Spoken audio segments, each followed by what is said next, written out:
ekibinja ky'abavubuka nga beegattira mu kisinde kya Solida mu Ndeeba Lubaga bawummuza abadde omukwanaganya w'ekisinde kino ow'oku ntikko Kato Lubwama.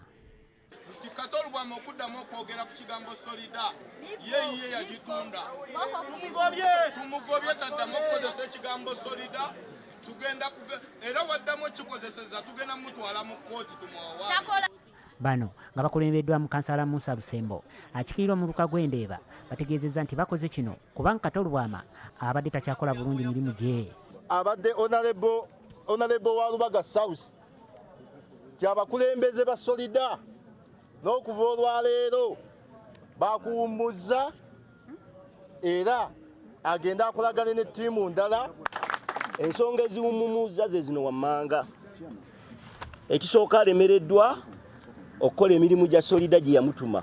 Kakati ekigambo kiri kimu nti tujje obwesige mu Honorable Kato Lubwama olw'ebigambo by'azzayogera ku Honorable waffe Kyagulanyi, omukulembeze omujja, omukulembeze alaze enkyukakyuka, omukulembeze alaze nti aleese omuliro omupya.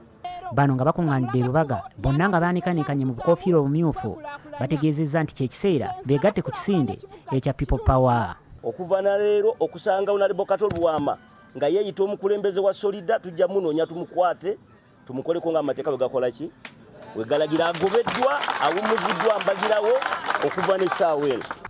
Kato Lubwama bamusikizaawo mu mbeja e Junior Nasolo okubeera omukwanaganya w'ekisinde kino omujja. Okuba abajulizi nti nze ndi muweereza wa kitundu kino nga ntandikawo emirimu egy'okulonda kasasiro owa plastic nga ate mukolamu ebintu eby'omugaso ate nga mpa n'abavubuka emirimu.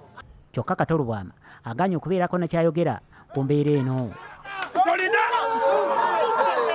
Kinajjukirwa nti ekisinde kino kyatandikawo n'ekigendererwa eky'okugatta abantu mu kitundu ky'e Lubaga. Ate ebyo nga tubitadde ku bbali